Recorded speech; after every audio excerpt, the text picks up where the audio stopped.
जालना जिल्ह्यामध्ये आणि जालना शहरात विशेषतः फार मोठ्या प्रमाणात गुंडागर्दी वाढली, 2 नंबरचे धंदे व्यापार व्यवसाय वाढला आणि त्याच्यामुळे या शहरातली कायदा आणि सुव्यवस्था भंग पावली, निश्चितपणाने पूर्णपणे लयास गेली।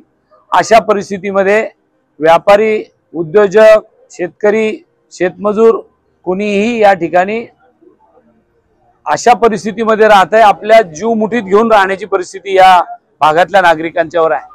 काय करावं, काही लोकांनी बंगले विकले त्या कॉलनीतले, काही लोक काय करावं, जालना सोडून जावं का अशी परिस्थिती निर्माण झाली।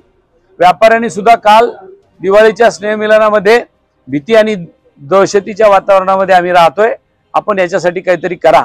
पण आज आम्ही सगळेच्या सगळे या ठिकाणी आलो आणि या आपल्या जिल्ह्याच्या अधीक्षकांना निवेदन दिलं, सांगितलं इथं चालू असलेला वाळूचा व्यापार व्यवसाय, 2 नंबरचा धंदा, त्याचबरोबर गुटखा असेल, मटका असेल, अशा वेगवेगळ्या प्रकारचे जे उद्योग सुरू आहे त्या सगळ्या उद्योगाला आपण जर आळा घातला तर ठीक, आणि नाही घातला तर मी स्वतः खासदार या नात्याने या जालन्याच्या SP कार्यालयासमोर उपोषणाला बसेल आणि त्यावेळेला आम्ही निश्चितपणाने यांना जाब विचारू की नेमकं याला कोणाचा आशीर्वाद आहे जालन्यामध्ये जर अशा पद्धतीने काम चालू असेल तर।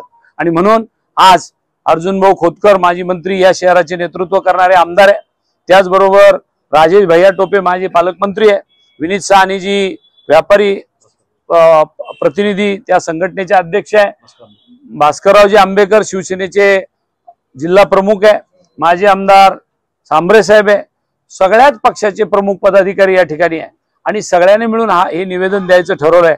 अशा पद्धतीचं काम येणाऱ्या काळात त्यांनी सांगितलंय, आम्हाला अल्टिमेट दिलाय की 3 आठवड्यामध्ये मी या सगळ्याचा निश्चितपणाने जरब बसवेल आणि हे काम थांबवेल, अशा पद्धतीची सूचना आम्हाला केली, असं उत्तर आम्हाला दिलंय। बघू, वाट पाहू, शेवटी त्यांनाही कारवाई करायला वेळ लागतो, आपण त्यांना त्यांचा स्पेस दिला पाहिजे। साहेब, गृह खाते देवेंद्र फडणवीस यांची तुम्ही भेट घेणार का? जर निश्चितपणाने घेऊ, एकदा यांच्याकडून काय उपाययोजना केल्या जातात का बघू, नाही तर निश्चितपणाने माननीय मुख्यमंत्र्यांची पण भेट घेऊ।